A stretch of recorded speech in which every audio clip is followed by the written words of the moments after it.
Call the April 21st, 2020 Finance Committee to order at 6:46. Consideration of claims. Chair would entertain a motion for the approval of the claims. Your Honor, I would make a motion for the consideration of claims to be paid in the amount of $242,614.77, Eland credit card in the amount of $2,039.69, payroll and liabilities in the amount of $204,128.64, for a total of $448,783.10. Do we have a second? Second. Thank you. Councilmember Rhoda made a motion to approve the Finance Committee consideration of claims, seconded by Councilmember Larson. Is there any discussion? I have none, Your Honor. Kyle? I have none. All in favor, say aye. Aye. Aye. Aye. Motion passed. Next, we'll have an update on the senior endowment funding. Thank you, Your Honor. Director's report. Thank you. During the last work session meeting, the contract for services requests came up for discussion. And one of the requests that was received was from the Riverton Senior Citizen Center for $10,000 for the purchase of a new oven. Council had recalled that they had recently approved some of the funding, some of the endowment funding for an oven, and we're just kind of trying to get an idea of where they sit with funding as you move further into the budget process and make your approvals. Currently, there is a balance of $973,000 in the senior endowment fund. The required corpus is $885,000. Last year, excuse me, in August, the Finance Committee did approve up to $29,999 of endowment fund monies to repair a freezer and cooler compressor. They had difficulty finding 3 quotes from different vendors in order to get that done. So they just finally have reached that point where they are getting, that is in the process of getting repaired right now. And the cost for that quote was $11,790. So once we remove the corpus from the balance, it leaves them $90,000 that they could allocate in the event of a capital improvement or some sort of maintenance to the building. And so $11,790 of that is allocated for a cooler repair. The council also did approve the replacement of one oven at the March 17th meeting, up to $12,000. So this $10,000 request is pending the approval of a second oven, and they have 4 ovens at the center, and all of them are failing in one way or other. So the question came up, do they have enough money in the endowment fund to replace a second oven? And the answer is yes, they do. So one of the things that they're required to do for some of their grant and funding agencies is that if they have access to other funding, they're required to ask for that first. And so if the city were to deny them during the contract for services process, they could still use their endowment money, or they can seek other grant funding for that, knowing that they've been denied by the City Council for the contracts for service funding. So that's kind of where it sits right now, and I'm sure you'll make those decisions as you move further through the budget process. All right. Thank you, Mia. Thank you. Is there anything additional that the committee needs to review or discuss? I have nothing, Your Honor. Kyle, do you have anything? I have nothing. Thank you. Thank you. With that being said, no further business. Meeting is adjourned at 6:50.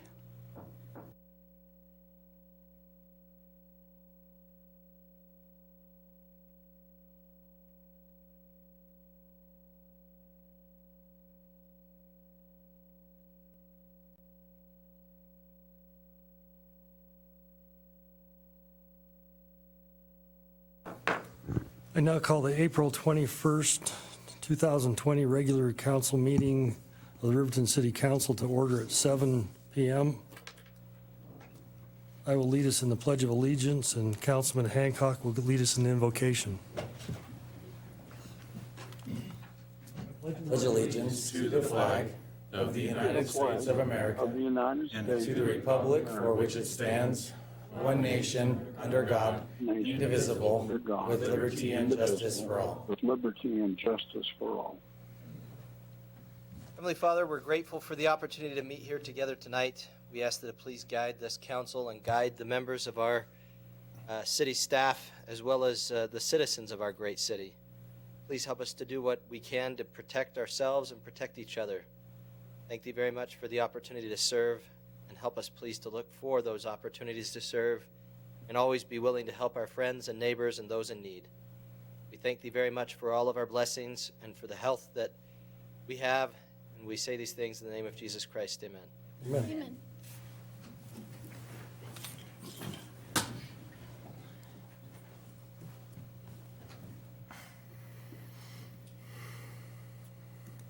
Would the city clerk please conduct roll call? Yes, Your Honor. Councilwoman Carla Borders. Here. Councilman Tim Hancock. Here. Councilman Mike Bailey. Here. Councilwoman Rebecca Schatze. Here. Councilman Corey Rhoda. Here? Councilman Kyle Larson. Here. Mayor Richard Gard. Here.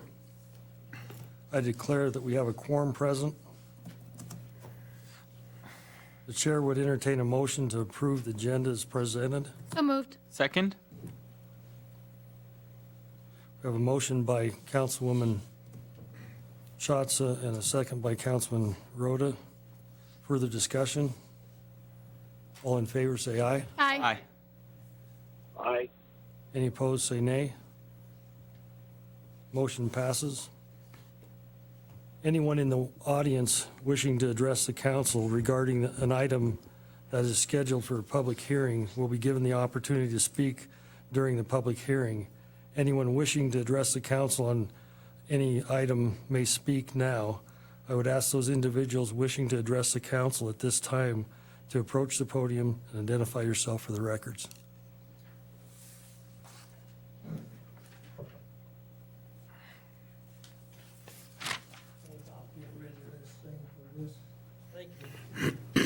Thank you for this opportunity, Mr. Mayor and council members. My name is Frank Tanner. I am a member of the Roads Committee, and I am here, quite frankly, to oppose the construction of the Gannet Drive roadway. As I have been led to believe, the current cost of that project per household on that road is somewhere between $60,000 and $90,000 per household. Now, you may correct me if I'm wrong, okay?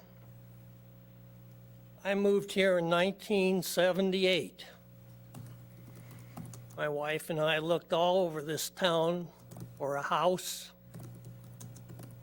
and it became quite common knowledge, it seemed to me, that both Davis Lane and Gannet had a problem that was well known in this community.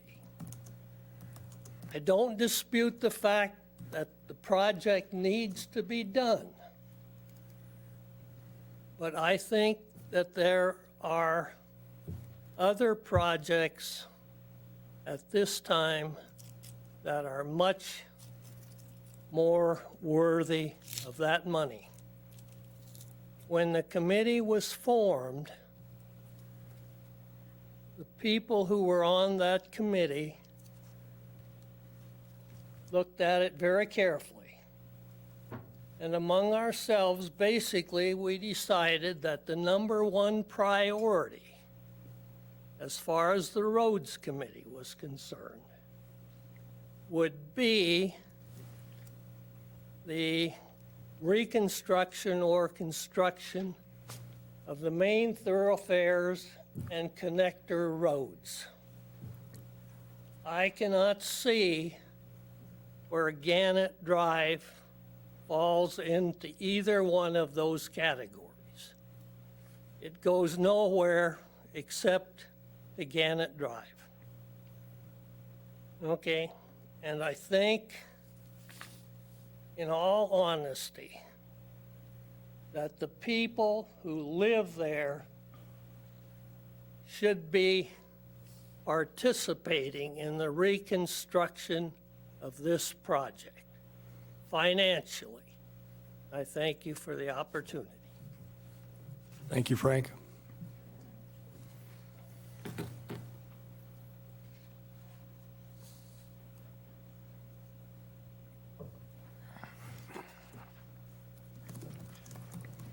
Mayor Guard, council, staff.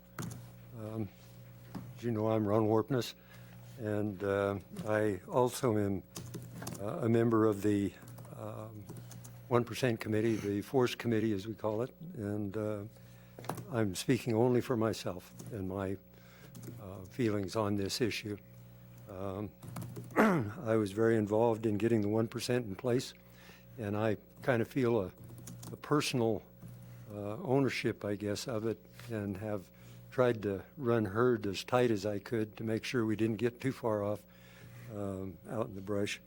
But the Gannet is a residential street, as you all know, and there's about 17 property owners up there, and it has many difficult problems.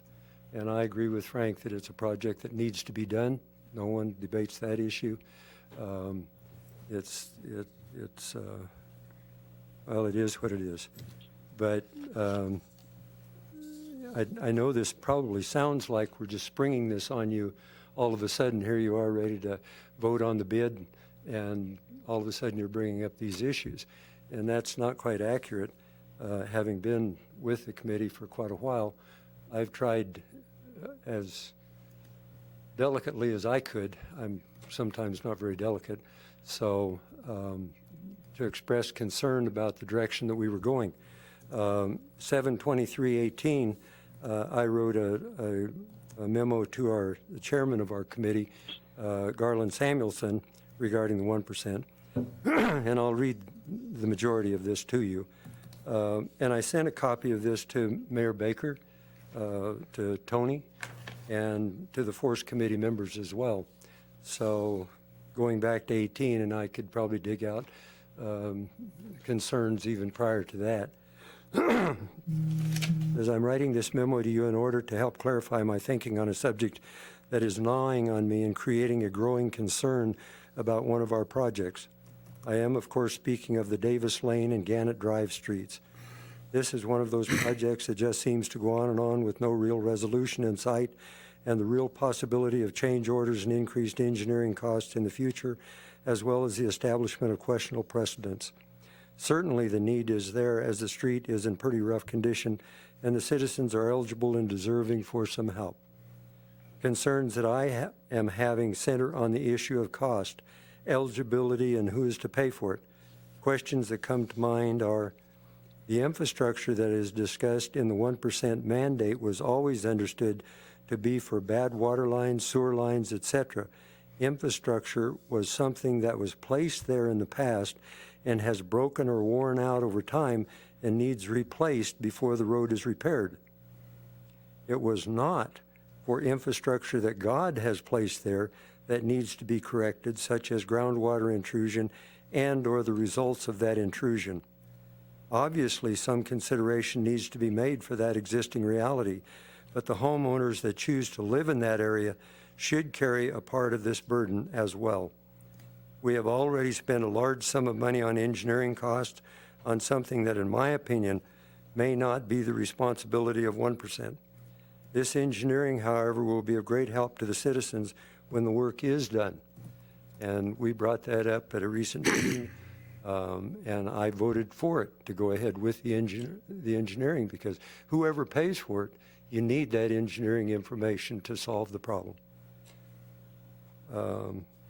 I would suggest that this would be a good time to define exactly what infrastructure is and how obligated the 1% fund is to remediate such perceived needs by various individuals. Snow fence comes to mind. I couldn't let that zinger go by. So the 1% was sold to the citizens to fix existing roads, not create new ones, even though they may be part of the future plan needed and be the smart thing to do. I'm thinking about the cul-de-sac at the end of Davis Lane. This is not an appropriate use of 1% monies. I would support the city's use of its road funds for that project, however, as it would be a nice and needed addition. I don't know if this helps, Garland, but I felt it important to protect our 1% revenues and make sure that money spent are in line with what, in my opinion, we promised the citizens we would spend their money on. This is an unusually expensive project with the bid you are considering this evening at $1,252,000. We already have spent over $200,000 on engineering costs and $35,000 temporary fix. A conservative estimate will be $1.5 million before we're done. This will be the most expensive project of any that Force has ever done for a very small number of users and very little traffic. The traffic count in that area was not available. There wasn't enough traffic to even count.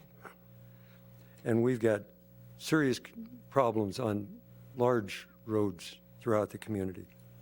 There does not seem to be any plans for sidewalks or ADA needs in this area, which is unusual for a residential neighborhood.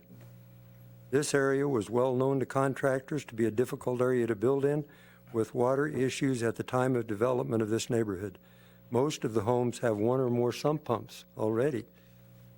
Given the above issues, I do not feel it is unreasonable to require the property owners in this area to help fund a small percentage of this project. To put this total expense on the taxpayers of Riverton is not fair or right, in my opinion, and was not the intention of the 1% tax. History has shown that many road projects have required property owner help, such as Main Street rebuild, initial city paving in the 50s, the city parking lot, the Antelope neighborhood off of Sunset and Broadway, and Riverside Drive. Given the fact that we have an election coming up to renew the 1% and the economic hit our community has had with the coronavirus, I am not optimistic it will pass, especially if we are going to spend this amount of money on such a problematic project as Gannet Drive.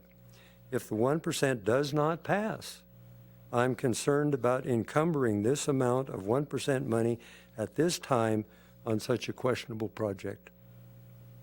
We have many other highly traveled roads that need help. I do not believe that the Force Committee has taken a formal vote to recommend spending this amount of money on this project. I, for one, would not support it without a little help from the property owners in this area. And I'm not talking about a lot of money, okay? If they were willing to come up with 10% of the project, I'd be happy. It would give our 1% committee the ability to save a little face. It would still be an expensive project, but without it, it just doesn't seem right and fair. Passing these out.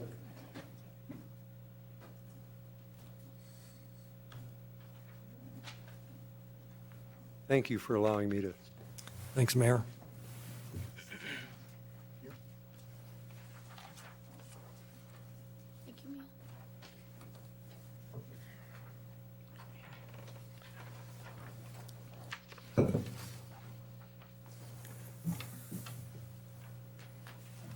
Good evening, Mayor, City Council. I'm Jeremy Cruz. Excuse the mask and the fogging glasses, please.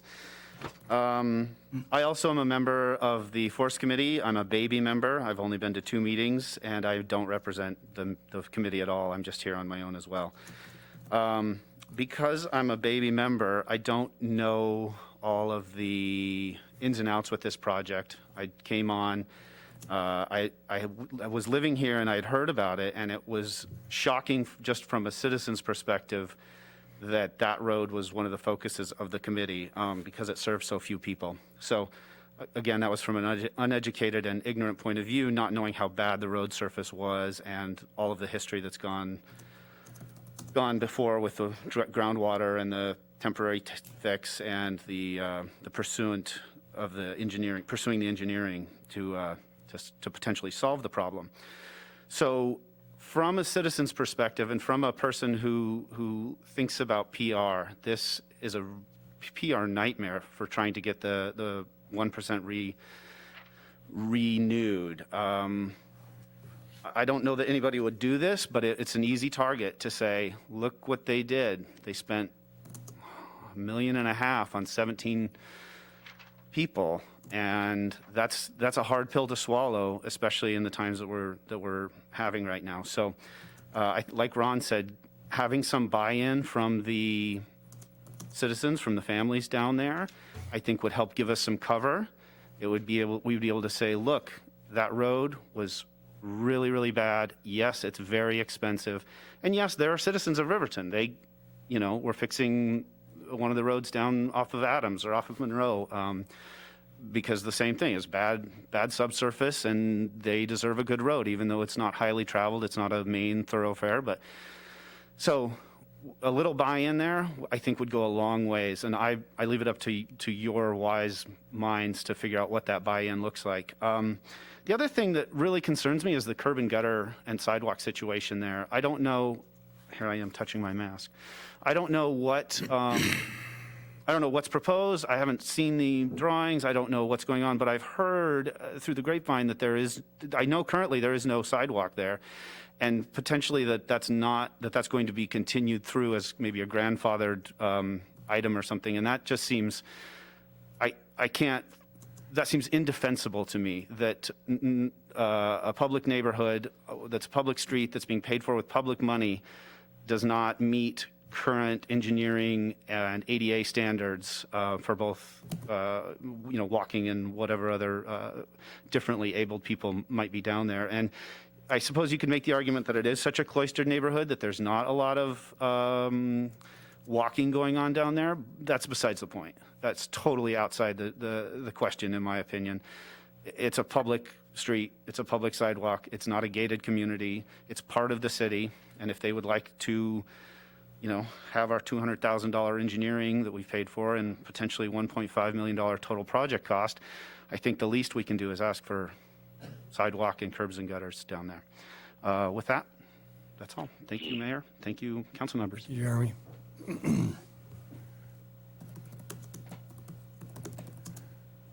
Anyone else interested in speaking? Thank you for those comments. We appreciate them. We'll get to that point in a minute, I think. Would the city clerk please read the consent agenda items by title only? Yes, Your Honor. Approval of the minutes, April 7th, 2020, regular council meeting. Approval of the minutes, April 7th, 2020, executive session. Approval of the minutes, April 14th, 2020, council work session. Approval of the minutes, April 21st, 2020, Finance Committee meeting, and approval of the Finance Committee recommendations for April 21st, 2020. Thank you. Is there any further items that need further discussion? Your Honor, the Finance Committee met this evening, and we voted to pay the following consideration of claims: $242,614.77. Elan credit card in the amount of $2,039.69. Payroll and liabilities in the amount of $204,128.64, for a total of $448,783.10. Thank you. Appreciate it. The chair would entertain a motion to approve the consent agenda items as presented. So moved. Second. We have a motion by Councilwoman Schatz and a second by Councilwoman Borders. Any further discussion? Your Honor, I'll abstain from the Bailey Enterprises item on the Finance Committee. Thank you. Any others? Seeing none, all in favor say aye. Aye. Aye. Any opposed say nay. The motion passes. Consideration of ordinance number 20-001, the second reading on excessive acceleration. Would the city clerk please read the ordinance number 20-001 by title only? Yes, Your Honor. Proposed ordinance number 20-001 on second reading. An ordinance amending Title 10, Vehicles and Traffic, Chapter 10.12, Additional Traffic Regulations, to revise Section 10.12.060, Exhibition of Speed, and repealing all ordinances or parts of ordinances in conflict therewith and providing for an effective date. Thank you. The chair would entertain a motion to adopt ordinance number 20-001 on second reading. So moved. Second. Councilman Rhoda has the motion and Councilman Bailey has the second. Any further discussion? Seeing none, all in favor say aye. Aye. Any opposed Aye. say nay. Sorry, Kyle. I got you anyway. Appreciate it. Item number 10, construction management agreement with Burns and McDonald. Would the Public Works Director's report, please? Thank you, Your Honor. This is in relationship to the Riverton Water Supply Project Phase 3 that you awarded for construction at your last business meeting. And before you tonight is to consider the construction management agreement with Burns & McDonald, who was selected by the City of Riverton over 11 years ago to be the consulting engineer for this project. As a reminder, the Riverton Water Supply Project is a large three-phase project. Burns & McDonald helped perform the preliminary analysis for the need of the project and worked with the Wyoming Water Development Commission to approve this project and get funding for said project. They then worked on the design of Phase 1 and Phase 2 and Phase 3. Burns & McDonald also successfully performed construction management services for both Phase 1 and Phase 2. The City of Riverton has worked with Wyoming Water Development regarding the construction management services for this phase, and we have for some time. Burns & McDonald first proposed an amendment to their contract with the City of Riverton to perform this service almost 2 years ago. As you remember, the construction of Phase 3 was very much delayed because of the challenge of securing easements. With that said, Burns & McDonald was a faithful partner to the City of Riverton and maintained a high level of service during that time. When we received their first project proposal, we put it in our budget with Wyoming Water Development. That was used when we went to Wyoming Water Development last fall to ask for additional monies. It was also used when the legislature considered the budget for this project. After we received bids for construction, we finalized the construction services proposal from Burns & McDonald for this last phase of the project. And in doing so, I'm happy to report that they worked very well with the city staff. Both Brendan Toman, your city engineer, and I spoke with Burns & McDonald several times and in good faith reduced the cost of the services for this Phase 3 construction management. As this is funded by Wyoming Water Development, the City of Riverton will have a responsibility for 33% of the cost for this service, and Wyoming Water Development Commission will pay for 67%. Wyoming Water Development has already reviewed the proposal, the scope of work, and the fee, and they have provided concurrence for this fee. As construction is starting soon on this project, we look forward to utilizing the services, and it is staff's recommendation that the City Council approve a scope of work and fee proposal for construction management services from Burns & McDonald for the Riverton Water Supply PZ4 project in the amount of $319,343. Thank you. Thank you. Appreciate the report. The chair would entertain a motion to approve the construction management agreement for services from Burns & McDonald for the Riverton Water Supply Pressure Zone Project number 4.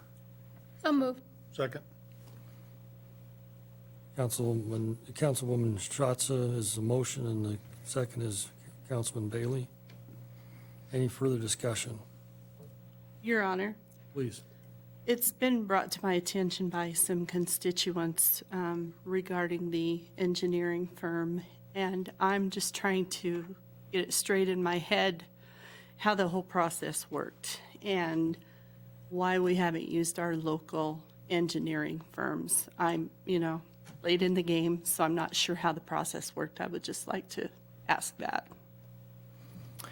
Your Honor, unfortunately, I'm at a loss to that as well, because this consultant was selected by the City of Riverton, approved by the City Council in 2009 before my tenure. However, I do know that they went through the proper selection process. I have a lot of faith in my predecessor in doing that. And the reason why local firms aren't now included is because we already have an engineer of record for this project. To use maybe a baseball analogy, they know the inning and they know the score. And they've worked on the project. They have for several years, and therefore this is part of the services they have been providing for a long time. Thank you. Anybody else? Your Honor, Yes. as I was talking to the city administrator earlier, this is not from the 1% fund, just to make that clear for anybody who was wondering that.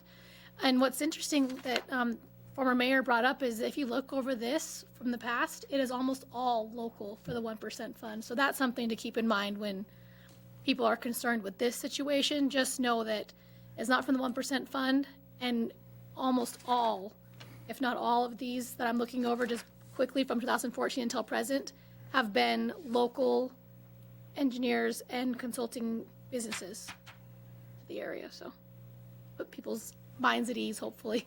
Good job to pick that up. I appreciate that comment. Anybody else? Your Honor, I think when you were asking for discussion, Mr. Gores, I suppose, was wanting to say something. I know we don't have a public hearing on this, but Jim, you want to join us? I couldn't see you through your mask. I thought maybe you're here to rob us. I'll take it off, and then you won't think I'm here to hold you up. No, I'm Jim Gores. We have a local firm here, as you know, along with a couple of other local firms. We would suggest that maybe an additional line of thinking be entered into the discussion, and that being that you've got at least 3 very well qualified firms here in town who could handle this segment of the work. We don't want to malign anything that has been up to this point or the history behind the project and the selections that were made, 11 years ago for sure.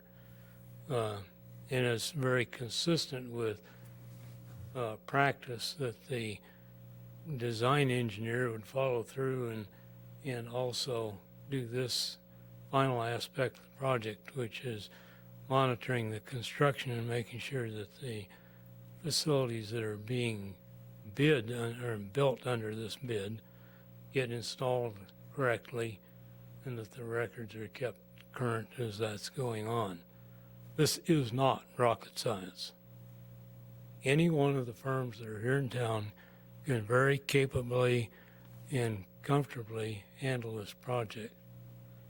That doesn't say that they necessarily should, or that we should look in the rear view mirror and say, well, why didn't we think of this earlier? But when these sorts of things come up, there really is no reason, and I think would be certainly to the benefit of the city of Riverton and the people here to have this entered into the thinking that there's opportunities for local businesses to participate in a meaningful way. We don't need to have people who possess no more expertise in construction installation, being brought in from out of town and out of state to handle this piece of, not mundane work. It has to be done with some expertise, with people who know good work from shoddy work. But there is no reason that this sort of work can't be handled very adequately by those who are already in the community and can, serve this community well and have the interests of the community at heart. I mean, we live here, just as you do. So I'll leave it at that. I think that, looking through the scope of work that was presented in your packet, this is very customary work for this sort of thing. There isn't a company in town that could not adequately handle this. And again, I'm not saying that that's the way it should be. It is, though, that's thinking could enter into future projects, if not this one, to benefit both the community and I think quite possibly your budget, because I would guess, $319,000 fee that's suggested here gives me the impression that it's pretty generous, but I don't know the ins and outs of it, and I don't question that Kyle and the rest of the city staff have narrowed that down or kept it, in line with industry norms. So we're not about to pass judgment on that, but as you move forward with similar projects, allow that thinking to please come into the decision making. With that, I'll get off here and let you carry on with the meeting. Thank you. Thanks, Jim. Appreciate it. Any other questions? Your Honor. Mike?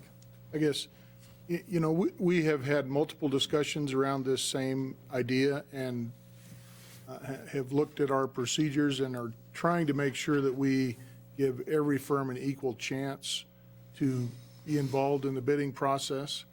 And, I think in this case, we've already we sort of got to finish crossing the river on the horse we came on, or whatever the deal is for that.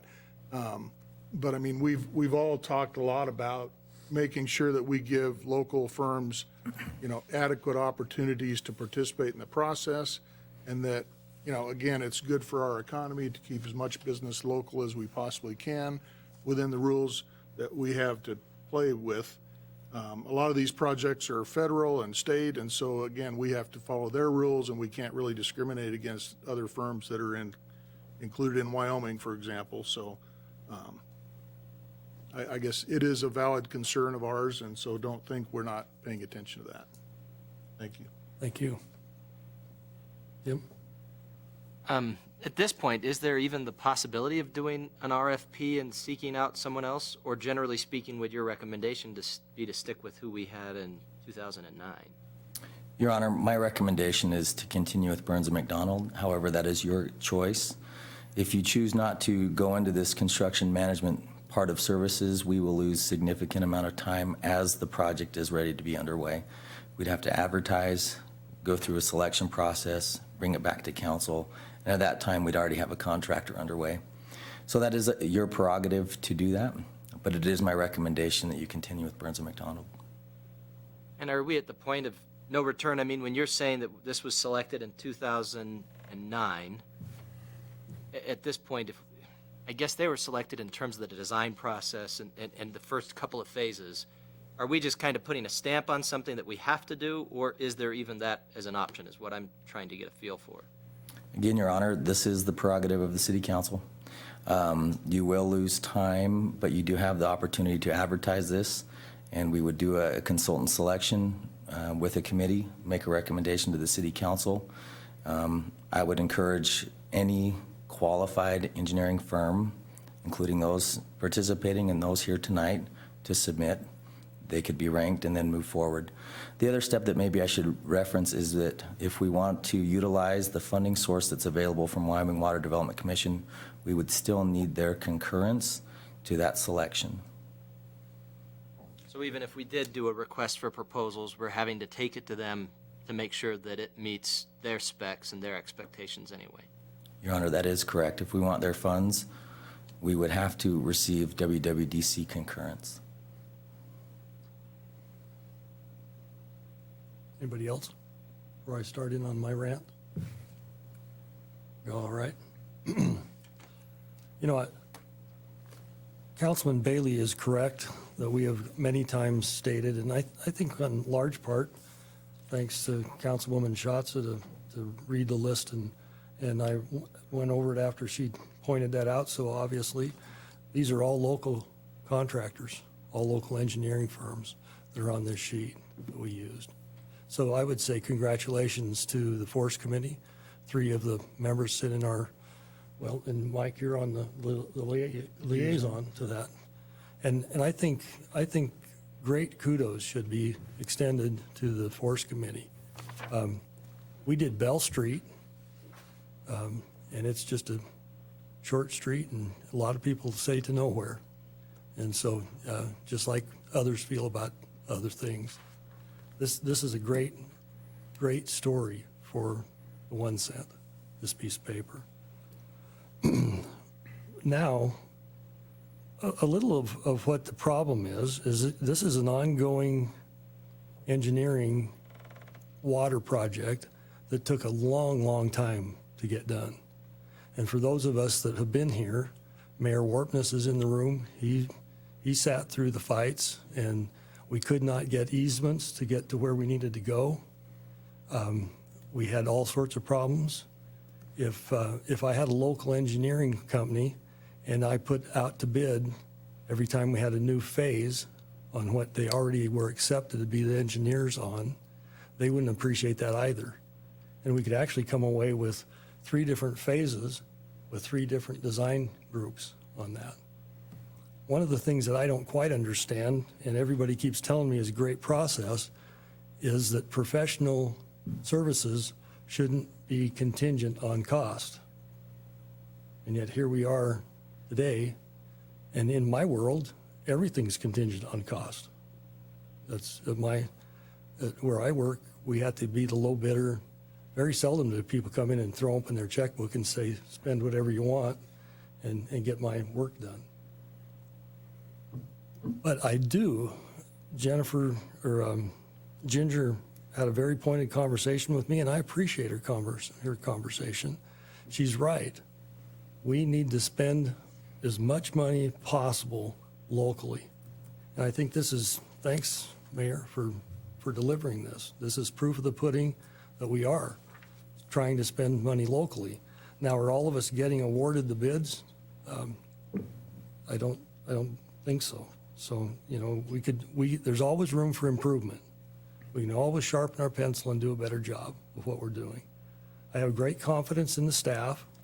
They understand the problem. They understand what we're facing. We just can't go out and select the 3 engineers from Riverton, Wyoming, or 4, and they're the only ones that are welcome. That's not gonna, like Councilman Bailey said, that's not gonna pass the smell test. And this was done a long time ago, and yes, we could tonight just say, no, we're gonna tear that up. We're gonna wait 60 days, get plenty of advertising, see if our finance partner agrees with us, and we'll move forward when we're done. We're going to lose those 60 days on a $3.5 million project. Am I correct? So my thought is to once again scold the staff, which we do quite often, encourage them to remind us to buy locally. We really do need to do that. That is a true need to make sure that we keep as much money in our community as possible. These decisions were made years ago. It's kind of hard to blame these 7 people for those choices. With that said, yeah, you can make a lot of changes. Is it fair? I don't know. I would tell you it isn't. No local contractor, if I was the contractor, wouldn't appreciate the fact that the bid was pulled because I didn't qualify by somebody's means of their reckoning. So I do appreciate and I understand what's trying to be said to us, and I think we need to once again reiterate that to staff. Please keep us advised. Take these pitfalls away from us if we can. Let's not step on these landmines. This is a big project. What's the overall cost, Kyle? Your Honor, it's over $12 million total. And it may seem like it that anybody could do this work. That's not the case. It's a big water tank and it's big stuff. And so, you know, hindsight always says I could have done that. But if we didn't bid it in 2009, then again, why is it fair that we get to rebid it in 2020? So that's where I'm at. I appreciate the effort. Anybody else have any comments? We're now, everyone, Kyle, you're there. Do you have anything to add? No, sir, I don't. Thank you. Appreciate it. All in favor, say aye. Aye. Aye. Any opposed, say nay. Nay.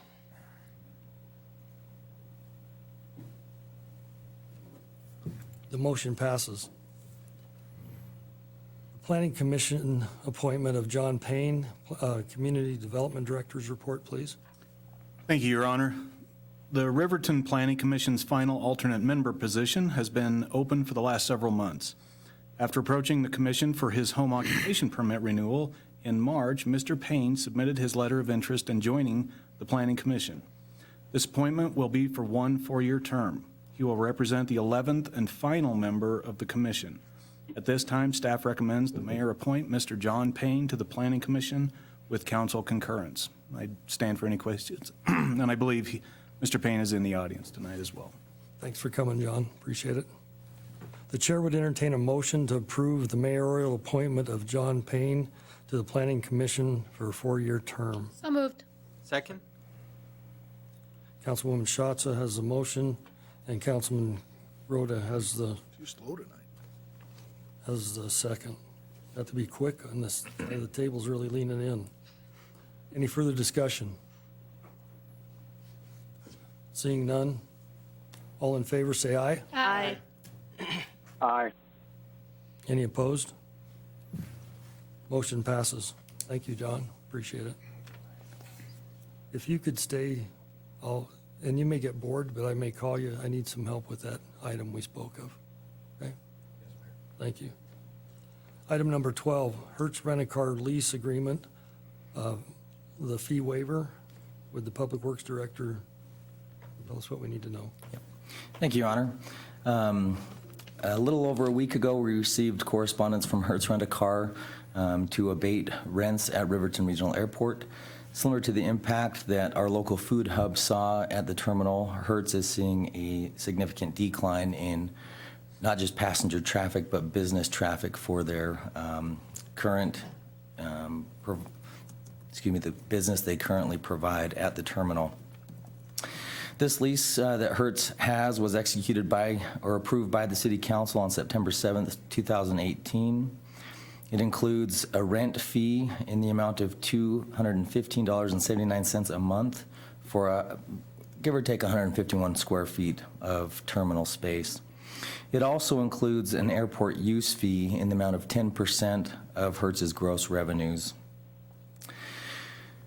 Riverton Regional Airport does receive grant monies from the FAA, and again, we are therefore subject to grant assurances when they have issued us money for improvements that we make at the airport, and then also for other regulatory activities at the airport.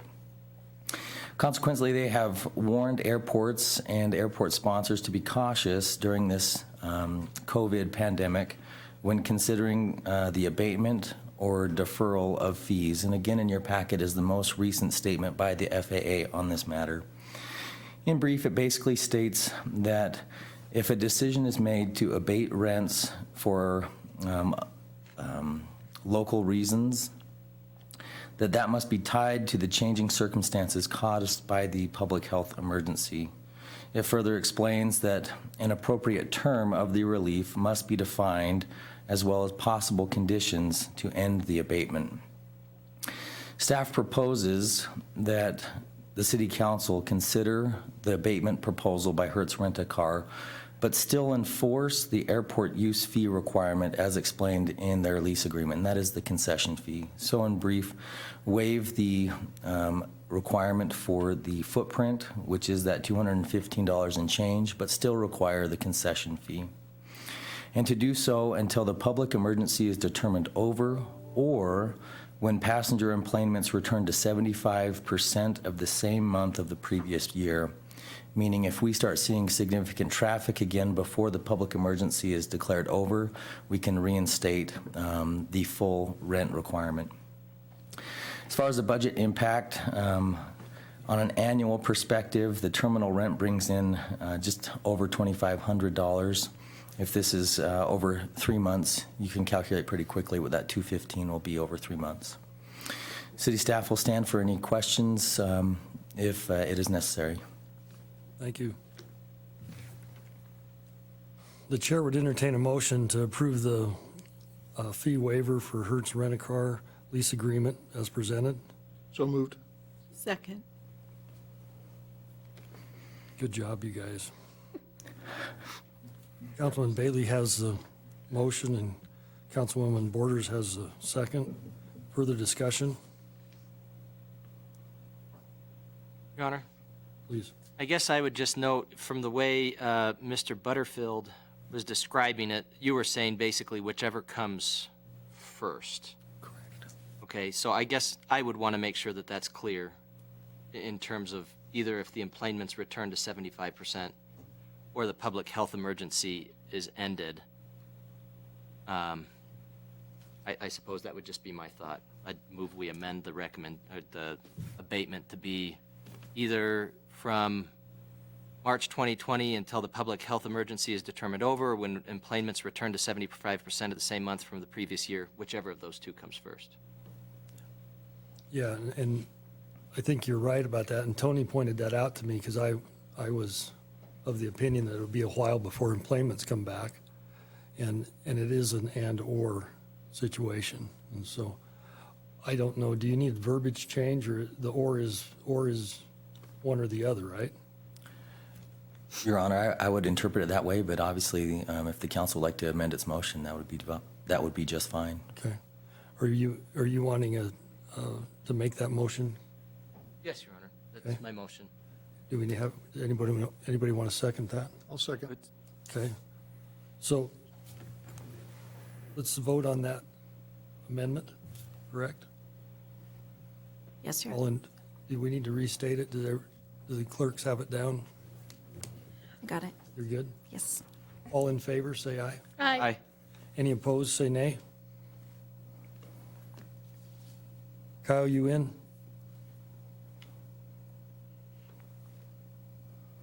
So we're 6-0. Motion passes.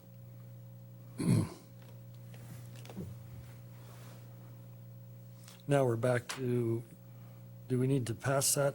Now we need to vote on the actual. The actual motion with its amendment? So the stated motion by Councilman Bailey is that we would entertain the motion to approve the fee waiver for Hertz Rent-A-Car lease agreement as presented. We have a motion by Councilman Bailey and a second by Councilwoman Borders. All in favor, say aye. Aye. Any opposed?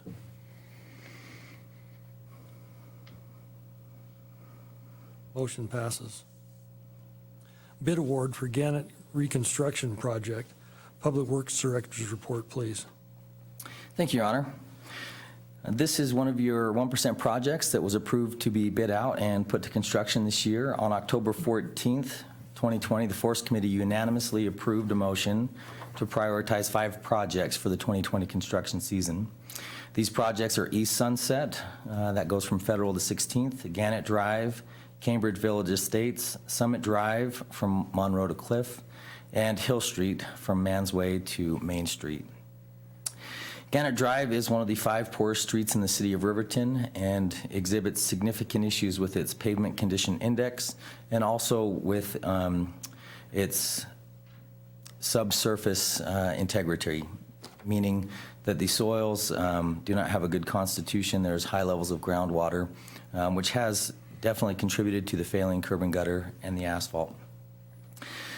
This project, it was actually first brought up in my notes by the Force Committee in July of 2014. I remember this because I was very new to the city at this time, and has been one that has received significant discussion over the years. In 2017, the Force Committee unanimously passed a motion to put this project to an engineer to design a solution. HDR was selected for that design and proposal of solution. We've had multiple public meetings on this project. And as recently as January 13th, 2020, the 1% committee approved a motion to have HDR continue on the Gannet Drive Davis Lane designs so that Gannet project can be bid this spring and completed in 2020. And again, that was unanimously approved by the Force Committee. Bids were prepared and advertised with the assistance of HDR engineers who have done a wonderful job on this project. And on April 15th, 2020, bids were publicly opened over YouTube, which was interesting, with the following results. 71 Construction Incorporated in the amount of $1,295,710. Jerry Bornhoff Construction Incorporated in the amount of $1,252,239.75. Staff and HDR have reviewed each bid to assure that they were responsive to the bid specifications. Attached in your packet is their letter of recommendation. Staff concurs with this letter of recommendation and recommends the City Council award this project to Jerry Bornhoff Construction in the amount that has already been noted. There are funds available in the account right now for this project to cover the liability of the project. And as we've received comment on this project already this meeting, I thought I would just address one item brought up by Mr. Cruz, who questioned the sidewalks. The question of whether or not sidewalks would be included in this design was brought up by HDR as early as 2018 and during the public meeting. On August 23rd, 2018, the members of the Force Committee unanimously voted no to include sidewalks in this project.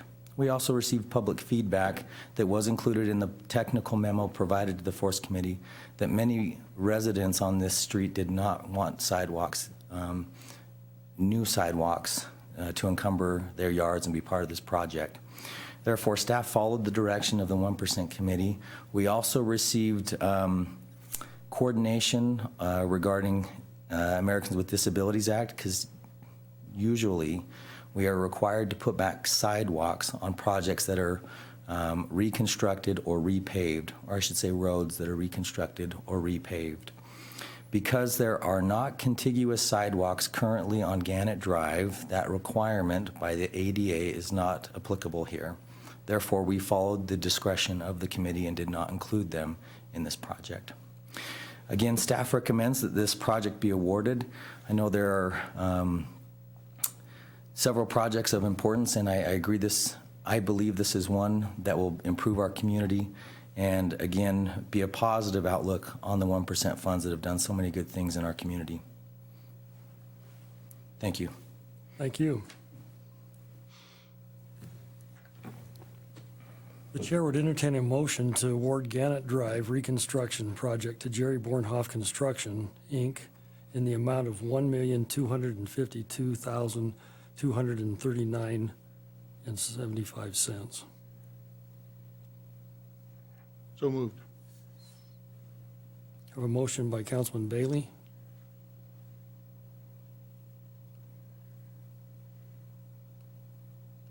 I'll second. Second by Councilwoman Borders.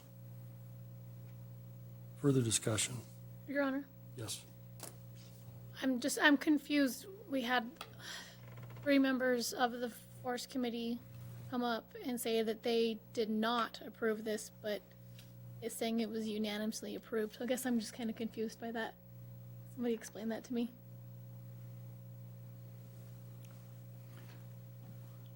We're not in public hearing. Can I bring people up out of the audience? Yes, Your Honor. Mayor Wartness? Thank you. First of all, I wanted to make clear that I didn't put that information together. Krista Ramage put that together, our secretary, and just did an outstanding job. She's, and all of the city staff that works with the Force Committee does a beautiful job, and nothing that I've said here, I hope, is to be taken disparagingly in that work. And Kyle's efforts in trying to get clarity from this group, it's kind of like trying to herd cats, I think. And so, getting them to agree, and sometimes you don't ask a question because you don't want the answer. And I think when you were suggesting that there was unanimous agreement that we don't want sidewalks, okay? we don't want sidewalks that 1% pays for. We do want sidewalks down there, and it's the citizens' responsibility to put sidewalks in their neighborhood.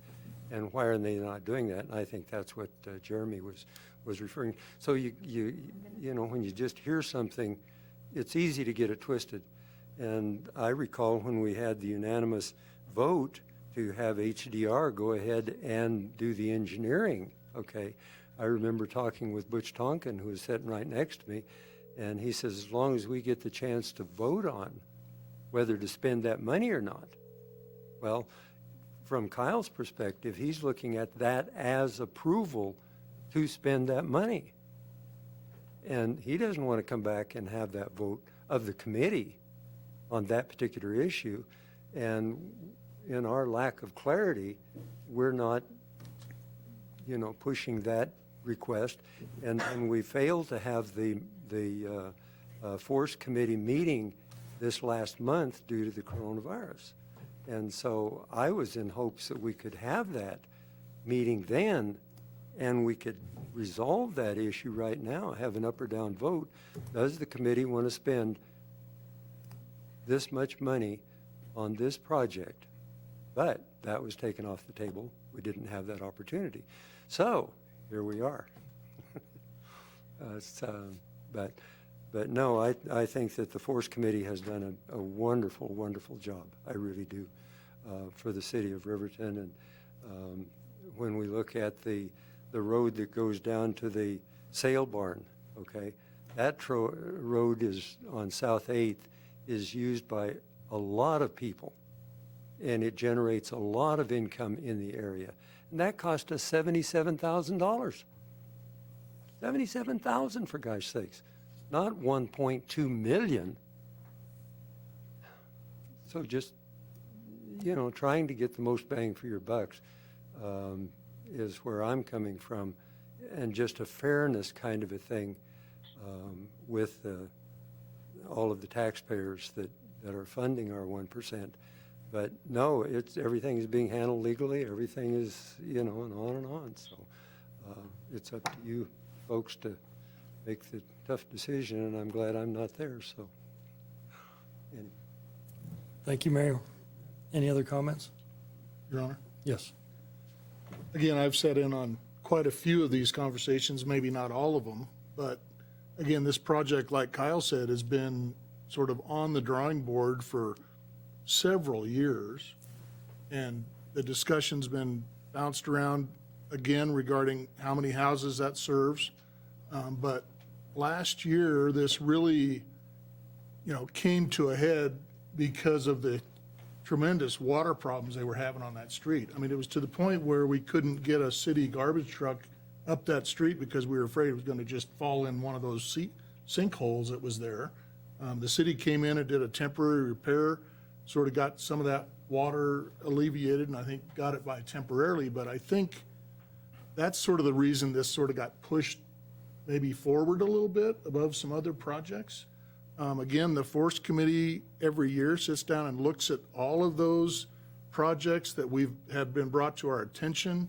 We use the pavement study that we paid for on the quality of the pavement in all these different streets.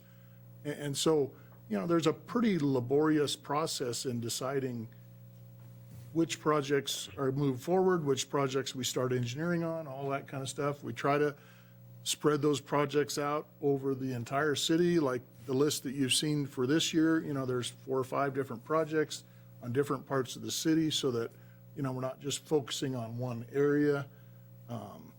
And so, you know, there's been a lot of work put into this.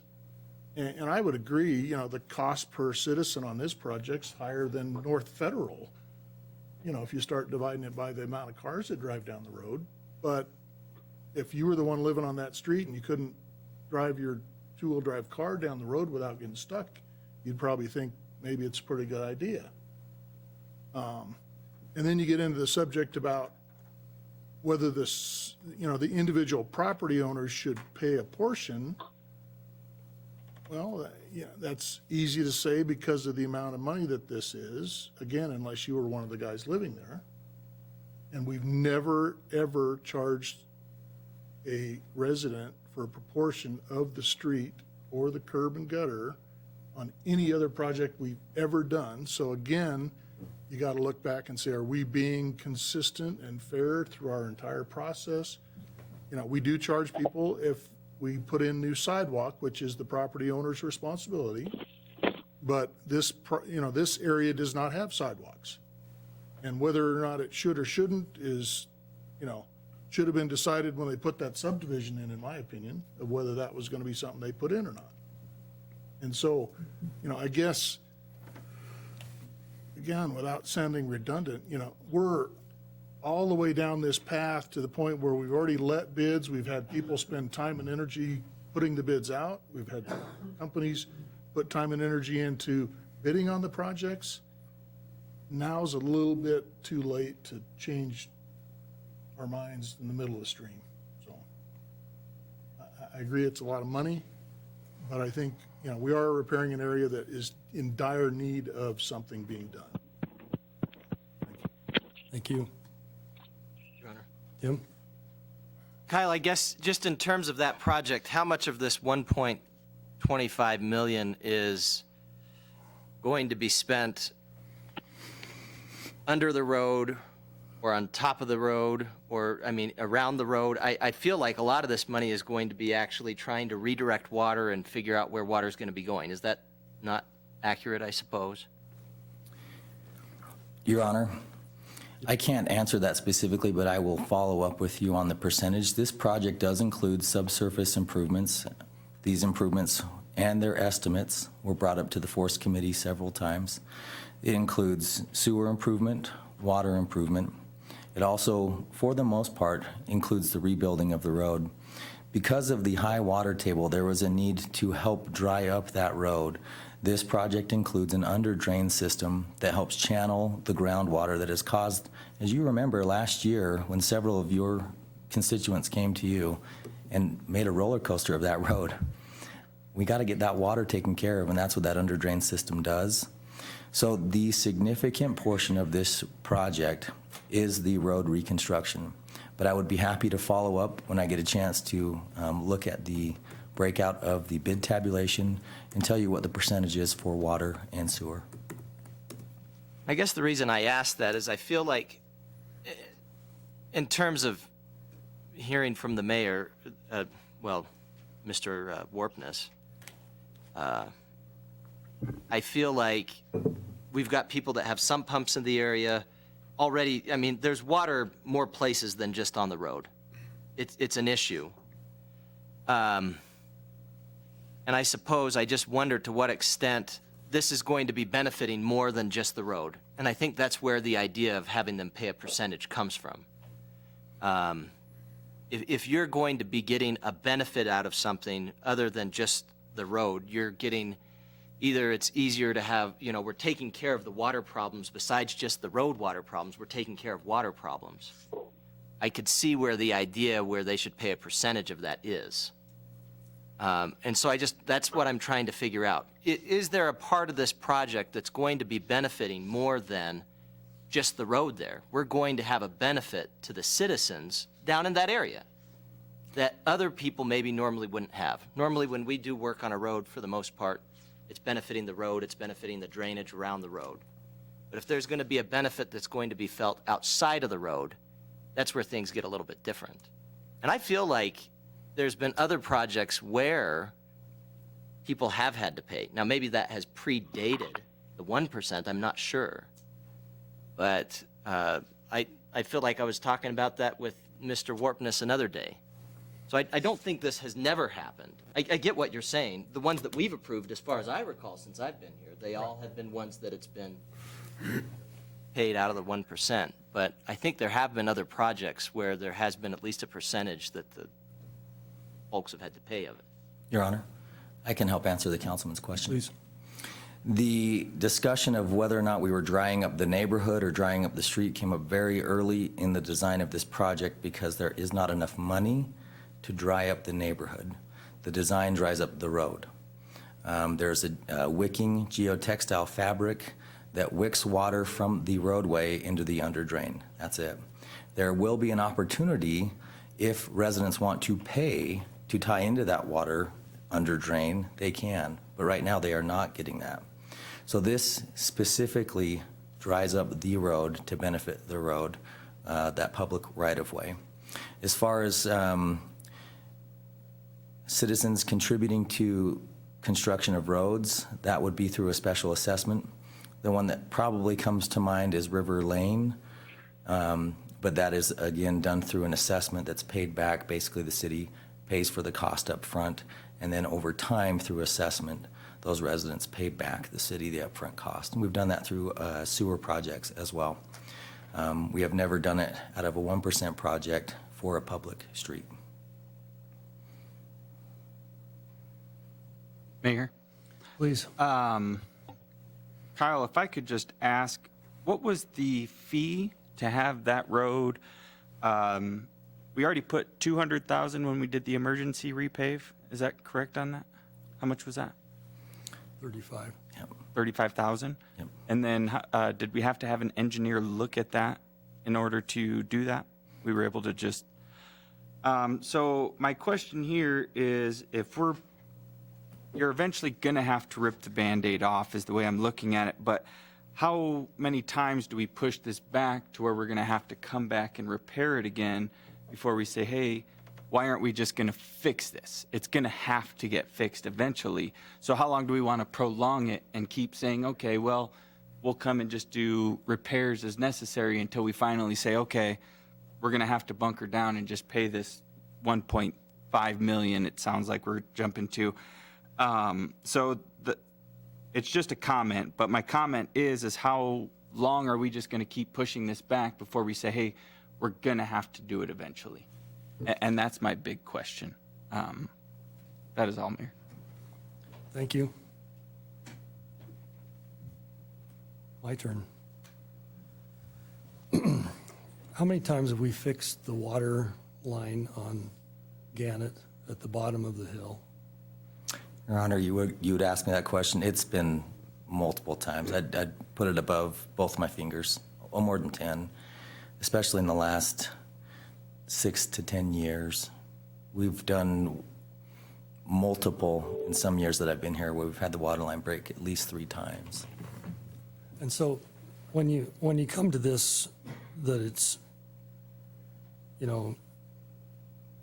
I don't disagree that it's a lot of money, and it's serving 17 people that live there. There's plenty of other people that drive into that subdivision. Our collection trucks go in there. We pick up trash.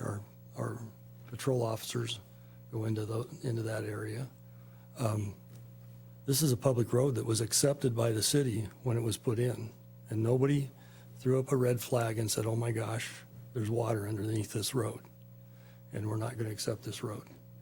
And so we take the good with the bad. We have some spots in town that are really dry, and they last forever. We're going to do some water line replacement on Maple, I understand. Maple, how many times have we broke Maple? Since it's been overlaid, I can think of, 4 times. And once again, I need to make myself clear, that's the water line, that's the pipe in the ground, the water line that this is supposed to fix. Who says that the broken water line isn't part of the water problem in Gannet? And the neighbor that lives in front of that repair has been repaired every winter for many, many, many years. And his tap is as good as mine, as good as anybody else's, and we need to maintain that tap and maintain that quality to his house. And so we can say that this is not an important road. We can call it whatever we want. We can call it too much money. But Councilman Road is totally correct. The longer we push it out, eventually we're gonna have to fix this road. There's just no other way about it. The patch that we put in was designed by a wing and a prayer. And it's holding, and it moves the water off, and it does its job, but it is not a road. It is not a paved road. It's a patch. And we've patched around the house on the corner multiple times, not once, not twice, closer to 10 times we've patched that corner.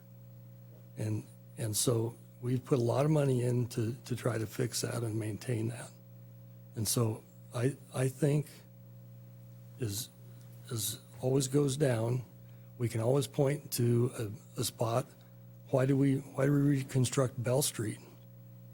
The car count can't be that high on 2 blocks of Bell Street. And the citizenry on that, their houses aren't worth more than anybody else's.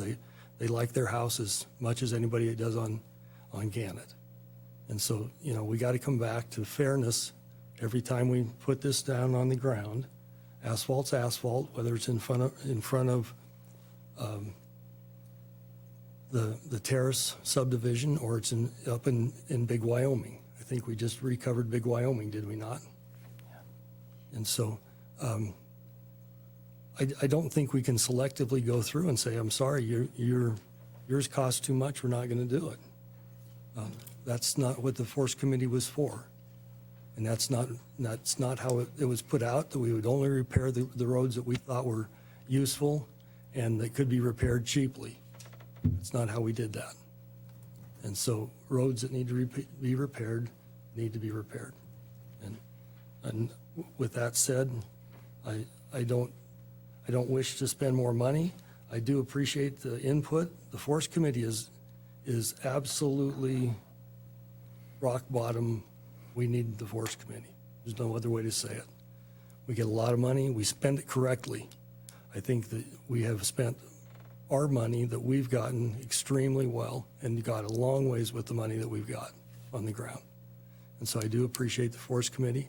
I've been in many of those meetings myself. Those aren't easy decisions. It's somebody's always pointing at another spot that would be a better space to put a road down. When it comes to sidewalks, that's owner's choice. Eric and I, we bat that around on more than a few occasions, don't we? And so, you know, that's the homeowner responsibility. And, you know, I've brought him, 10 different pictures of expensive subdivisions, cheap subdivisions, all sorts of subdivisions that don't have sidewalks. And so we went out on River Lane, so we get that conversation taken care of. River Lane was a dirt road. And the way that works, for any of us that are involved in this, you can put a homeowner's agreement together with your subdivision, and you can vote. And as soon as you get 51% of that homeowner's agreement, you can obligate the entire group to what the majority wants. So the majority passed that they would pave the road. I believe, Eric, we decided it was 25 or 26 feet wide, that road, which isn't city spec. City spec is 32 feet, but it's what the people could afford. And they put in storm drains, not drains, they put in bar ditches. And so they didn't collect the water. The water there wasn't a responsibility to where the water went. The water just had to dissipate. It's been a pretty good choice. It's solved the problem, and it created a really nice road. The road is really nice. And sometimes people have to walk on that road because there's no sidewalk. But it's a rural setting, and that's better than a dirt road. So we take every improvement that we can get, and we're pleased with what we can get and what we can get accomplished. And it's nice of those homeowners to pay that amount of money for that road. Some of them didn't have the money, and it had to be put on their tax bill and paid off as they could afford it. And so that's how things get improved. And I think if you're a citizen of Riverton and your road is failing, it's been accepted by the city of Riverton, you feel some obligation that the city has to take care of it. Councilman Bailey's correct. To my knowledge, we have not charged a homeowner for any pavement improvement. Anybody in the room can correct me? Kyle? Mayor, can you correct me? I've worked with you long enough, I'm sure you can. No, I agree, Mayor Guard, that we've not charged any other citizen on any other project of the 1%. And the Gannet Drive is such an unusual project you just made reference to Bell Street, okay? I lived off of Broadway, and just right up Bell Street there was, so I spent a lot of time on that. But in order to repair Bell Street, that was $121,000. I mean, that's not a drop in the bucket. And yet they get 100 times more traffic on Bell Street. Forget about the quality of the homes and yada, yada, yada. So you're not comparing two things at all that are equivalent. And I don't disagree with you. If you live on a road and you've got a terrible problem, then it's really important to you. And the people that live at Gannet, that's really important to them. And it's important to the city that we get that fixed. I would have to ask, when was that road first put in there? And how long has it been to reach this state? I bet it's been 25, 30 years. You could come back every 25 years and just say, we're going to rebuild it. And it would be cheaper than the direction that we're looking at going right now. The water line under there breaking numerous times, I agree. That's entirely appropriate. It needs to come out and be fixed when we repair the road. No one's arguing that at all. It's all the geotextile fabric, all of the engineering, the wells that were drilled, the French drain type of things, and on and on and on. To remediate, it's just it's a special project is what it amounts to, and it's very expensive. And all I'm suggesting is just from a taxpayer standpoint, to put that kind of money in that situation, there should be different ways to deal with it. So, anyway, but no, I wouldn't challenge you at all on your premise that this would be a new way of dealing with 1%. I've also, on another issue, as long as we're here, maybe I'll might as well go. No. This. But I've suggested that 1% has a little bit of money in hand, okay? And we come up on a sidewalk that needs to be replaced, and yet the property owner can't afford to do it. How about if we use that money, and while we've got the contractors there, fix that sidewalk, and then he pays for that $25 a month out of his water bill. And so we're helping him leverage the 1% money to get a project done that needs to be done and won't get done if he doesn't have a little help. And I can look all over town and see places like that. And it's the citizens' responsibility to fix the sidewalks, but they either don't have the money or the inclination to do it. So, Mayor, that's a good idea, but we ought to make that decision before we... I've made that decision several years ago. Come back and bring it to us. I think that's a great idea. And you're right, that would be a good way to fix sidewalks. Yeah. But right now, to change the course of action in the middle of the road when we've never charged any homeowner any fee for replacing their road, to just decide now that because we're in an affluent neighborhood, that they should be able to pay a portion. I don't know, and you were very gracious in saying it wouldn't have to be a large portion. A portion would work, but we haven't done that for anyone, whether it was Sunset or Bell Street. I can imagine if I were a citizen living in that area and looked at this and looked at the numbers that we have and whatnot, I couldn't with a straight face accept that kind and not be willing to help. And that's what's discouraging to me, is that they're not willing to step up voluntarily and help a little bit. If you were to take 10% of $1.5 million, that's $150,000 across 17 property owners. You're talking $8,000. You know, it's nothing. There is a homeowner in the subdivision that offered to put substantial amount of money into the pot. And yet, Mayor, what we would build there is we would make a precedence. So the next widow's house that we go in front of, we could actually say. First time you do anything is a precedent. That's correct.